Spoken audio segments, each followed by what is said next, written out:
Olá a todos, de regresso então para resolver agora a segunda questão do grupo 1 do exame de Físico-Química A do ano 2017, primeira fase. Na questão 2 temos o seguinte: o ar seco é uma mistura gasosa constituída essencialmente por nitrogênio, oxigênio, na qual existem ainda componentes minoritários como o argon e o dióxido de carbono. Ou seja, o contexto é o mesmo da primeira questão. Agora, na segunda questão temos o seguinte: considere que em 100 gramas de ar seco existem 23,14 gramas de oxigênio e que nas condições normais de pressão e temperatura, são chamadas as condições PTN, são as condições normais de pressão e temperatura, ou seja, para a pressão de uma atmosfera e para a temperatura de 0 graus Celsius, ou então 273,15 Kelvin. Nestas condições, eu vou colocar aqui nestas condições PTN, sempre que vocês estiverem nas condições PTN, vocês sabem que o volume molar de qualquer gás é exatamente igual a 22,4 decímetros cúbicos por mol. Ou seja, nestas condições normais de pressão e temperatura, uma mol de qualquer gás ocupa exatamente um volume de 22,4 decímetros cúbicos. Este dado vocês não precisam de saber de cor, é um dado que está presente no vosso formulário de exame. E sabemos ainda a massa volúmica, também conhecida como densidade. Essa massa volúmica do ar seco é igual a 1,30 gramas por decímetro cúbico. Ou seja, se eu considerar o volume de 1 decímetro cúbico de ar seco, existem em média nesse decímetro cúbico 1,30 gramas de ar. Determina então a percentagem em volume de O2 no ar seco, apresentando obviamente todas as etapas de resolução. Bem, erros que vocês às vezes costumam cometer na abordagem a estes exercícios. Por exemplo, dão-vos aqui a forma da densidade e então vocês exploram logo a forma da massa volúmica, que é a massa sobre volume, mas e depois? Né? E depois o que é que vocês vão fazer explorando essa forma? É um erro começarem aqui a ver dados e começarem logo aqui a espetar um monte de formas que vocês têm no formulário. Vocês aí vão estar sempre no para-arranca, aplicam aquela forma e depois o que é que fazem com aquilo? Nem sequer sabem para que é que aquilo há de ser necessário. Então é um erro vocês partirem destes dados e começar logo a ver estas formas. Vocês têm, num problema deste tipo, começar sempre, mas sempre, por bater na pergunta. E a questão é a seguinte: determina a percentagem em volume de oxigênio no ar seco. Então, se a pergunta é esta, vocês devem bater logo no início no que vos estão a pedir. Então, se querem a percentagem em volume, esta forma não está no formulário, as formas que estão no formulário são estas aqui. Cuidado, esta vocês têm que saber à parte do formulário. A percentagem em volume, neste caso de oxigênio no ar seco, é dada então pelo quociente, é uma razão da quantidade de oxigênio que existe numa amostra de ar. Ou seja, vai ser igual ao volume de oxigênio sobre o volume de ar vezes, então, 100, para vos dar a respectiva percentagem. Ou seja, é por aqui que vocês devem começar, pela questão que vos é colocada, para que, reparem, ao partirem daqui, ao partirem da questão, vocês olham, ok, eu para responder a isto, eu vou ter que de alguma maneira determinar o volume de oxigênio e vou ter que de alguma maneira também determinar o volume de ar. A partir do momento que temos o volume de oxigênio e do volume de ar, estamos então em condições de responder à questão. É pela questão que se começa a resposta e não pelos dados. Cuidado. Vocês têm que no início, antes de começar a fazer cálculos, vocês têm que fazer o filme todo da resolução na vossa cabeça. Ou seja, vocês têm que desenhar a resolução do problema e só depois substituir pelos valores e nas respectivas fórmulas. Ou seja, para calcularmos esta percentagem em volume, vamos ter que determinar o volume de O2 e o volume de ar. Eu vou pensar, em primeiro lugar, poderia começar por qualquer um deles, mas vou pensar em primeiro lugar aqui por determinar o volume de ar. Ok, o que é que nós sabemos sobre o ar? Percorrendo ali os dados do enunciado, nós sabemos aqui algumas coisas. Considere 100 gramas de ar, então quer dizer, sabemos que a massa de ar é igual a 100 gramas, ou seja, consideramos uma amostra de 100 gramas de ar, existem 23,14 gramas de oxigênio, para o ar isso não há de ser importante para já, sabemos que estamos nas condições normais de pressão e temperatura, e sabemos ainda, ou seja, vou colocar aqui condições PTN, e sabemos ainda que a massa volúmica do ar seco é 1,30 gramas por decímetro cúbico, ou seja, a massa volúmica do ar é igual a 1,30 gramas por decímetro cúbico. O que é que nós andamos à procura? O volume de ar, não é? O volume de ar há de ser, podiam ser ambos em centímetros cúbicos, podiam ser ambos em decímetros cúbicos. Têm que colocar nas mesmas unidades, pois elas cortam e vocês vão obter a razão. Vocês, se querem o volume, né, reparem aqui que na densidade nós temos gramas, que é massa, por decímetro cúbico. Decímetro cúbico é a unidade do volume. Então o volume de ar, ele pode ser obtido pela exploração da forma da densidade, ou da massa volúmica. E qual é a forma da massa volúmica? Consultando aqui o formulário, nós temos aqui a massa volúmica, que é o ρ, e olhando aqui nós sabemos que a massa volúmica é o quociente entre a massa e o volume. Então, ok, vou explorar aqui essa ideia. A densidade ou a massa volúmica do ar há de ser então dada pela massa de ar sobre o volume de ar. E nós aqui queremos obter o volume de ar. Então eu vou pegar aqui nesta equação e vou resolvê-la em ordem ao volume de ar. Matematicamente, isolando, né, resolvendo em ordem ao volume de ar, o volume de ar passa a multiplicar para o primeiro membro e a densidade passa a dividir então para o segundo. Então nós vamos obter que o volume de ar pode ser calculado através do quociente entre a massa da amostra de ar a dividir pela respectiva massa volúmica. Ok, então nós aqui já conseguimos obter o volume de ar. Agora sim vou fazer os cálculos.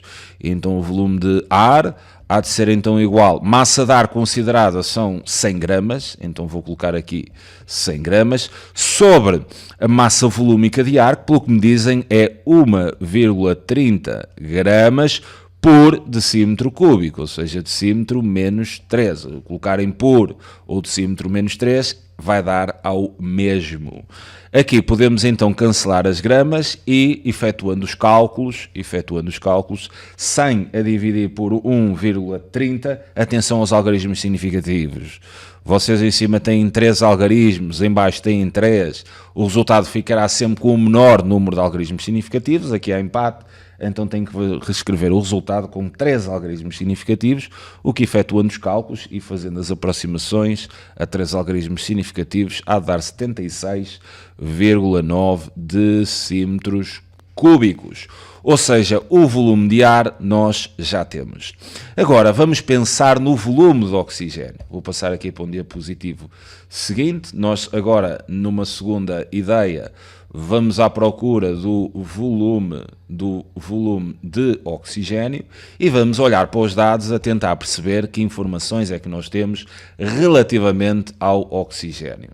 Olhando aqui para a primeira frase, nós temos ali aquelas gramas de oxigênio, então temos a massa de oxigênio, que é igual a 23,14 gramas. Sabemos que estamos nas condições PTN. E, relativamente ao oxigênio, não sabemos mais nada. E queremos obter, então, o volume. Bem, como é que podemos obter aqui o volume de oxigênio? Reparem nisto, se nós estamos nas condições PTN, então nós podemos utilizar aquele valor do volume molar, que só pode ser utilizado se estiverem nas condições PTN. E nós nas condições PTN sabemos que o volume molar há de ser igual a 22,4 decímetros cúbicos por mol. Ou seja, se considerarmos uma mol de oxigênio, nós sabemos que nessa mol existem 22,4 decímetros cúbicos. Obviamente isto é um valor padrão. Se tivessem 2 mols, teriam o dobro do volume. Se tivessem 4 mols, o quádruplo do volume e por aí em diante. Reparem que nesta expressão do volume molar aparecem ali os decímetros cúbicos.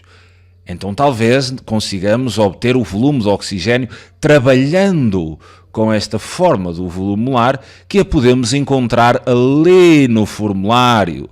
E pegando ali naquela forma do formulário, nós sabemos que o volume da amostra, aquele V grande, há de ser então o volume da amostra concreta, vai ser o volume de oxigênio, que é exatamente aquilo que precisamos para responder à questão. Olhando ali para a forma, o volume de oxigênio será então é igual ao produto entre o número de moles de oxigênio e o respectivo volume molar. Então, ok, eu para determinar aqui o volume de oxigênio há de ser por este produto. O volume molar, visto que estamos nas condições PTN, eu já sei que é 22,4. Então eu tenho que desenvolver aqui uma ideia para conseguir encontrar o número de moles. Se temos a massa, se temos um dado massa e queremos o número de moles, nós temos aqui outra fórmula no formulário de exame que relaciona o número de moles com a respectiva massa. Então vou trabalhar aquela fórmula ali do enunciado. Eu sei que a massa de oxigênio há de ser igual então ao produto entre o número de moles de oxigênio e aquele M grande, onde vocês podem perceber que M grande é exatamente a massa molar. Então vamos ter aqui massa molar de oxigênio. Resolvendo matematicamente esta expressão em função aqui da quantidade de oxigênio, que são as moles, né? A massa molar que está a multiplicar há de passar a dividir, e então vamos ter que o número de moles de oxigênio será então igual ao quociente entre a massa de oxigênio e a respectiva massa molar. Bem, a massa de oxigênio é-me dada ali no enunciado. A massa molar nós podemos calcular utilizando a tabela periódica também fornecida no formulário de exame. Eu usei-a na questão 1.1, onde tínhamos lá o oxigênio. Se vocês quiserem a massa molar do oxigênio, reparem que na molécula de oxigênio vocês têm 2 átomos de oxigênio, então vão ter 2 vezes a massa atómica relativa do oxigênio consultada na tabela periódica. É 16,00, isto obviamente em gramas por mol. Efetuando os cálculos, está a dar 32,00 gramas por mol. Ou seja, eu aqui já estou em condições de determinar o número de mols de oxigênio. Agora sim vou substituir pelos valores. Ou seja, o número de mols de oxigênio há de ser dado então pelo quociente entre a massa. Nós temos ali a massa, que são 23,14 gramas. A massa molar foi ali calculada, é 32,00 gramas vezes mol menos 1. Podemos cancelar ali as gramas e, efetuando os cálculos, nós vamos... Cuidado, aqui tem 4 algarismos significativos em cima, tem 4 em baixo, o resultado fica sempre com o menor, que neste caso está empatado, é 4. Então, ao fazerem um cálculo na vossa calculadora, deverão sempre apresentar com 4 algarismos significativos, ou seja, apresentando com 4 e fazendo a respectiva aproximação, está a dar 0,77231 mols de oxigênio. Então reparem, nós conseguimos encontrar a quantidade química que existe de oxigênio, que são as mols, quando temos 23,14 gramas. E então, se já temos as mols de oxigênio, já estamos em condições agora de efetuar o cálculo do volume de oxigênio que precisamos para resolver a questão. Senão, então, aqui o número de mols é 0,7231 mols, né, vezes o volume molar, que são 22,4 decímetros cúbicos por mol. Ok, nós aqui teríamos que colocar mols. Reparem que ali dividimos por mols, aqui multiplicamos, podemos cancelar e o resultado vem então em decímetros cúbicos. Em termos de algarismos significativos, aqui temos 3, aqui temos 4, teremos então que representar o resultado com o menor número, que será então 3. Fazendo então aqui os cálculos, o volume de O2 há de dar então 16,2 decímetros cúbicos de oxigênio nesta amostra. Bem, agora para respondermos à questão da percentagem em volume de oxigênio, vou voltar ali ao início, né, onde nós atacamos a questão pela questão que nos foi colocada, queremos a percentagem em volume de oxigênio naquela amostra de ar, e isto há de ser então dado pelo quociente entre o volume de oxigênio que foi calculado no diapositivo anterior, são então 16,2 decímetros cúbicos, a dividir pelo volume de ar, que são 76,9, ambos em decímetros cúbicos, isto então a multiplicar por 100, decímetro cúbico corta com decímetro cúbico, e reparem, vamos ter que colocar o resultado com 3 algarismos, né? Porque aqui são 3 algarismos significativos, aqui também, o que isto será então igual a 21,1%, e aí temos a resolução, ou melhor, a resposta a esta questão número 2. Fico-me então por aqui, até um próximo vídeo, voltarei já de seguida, até já.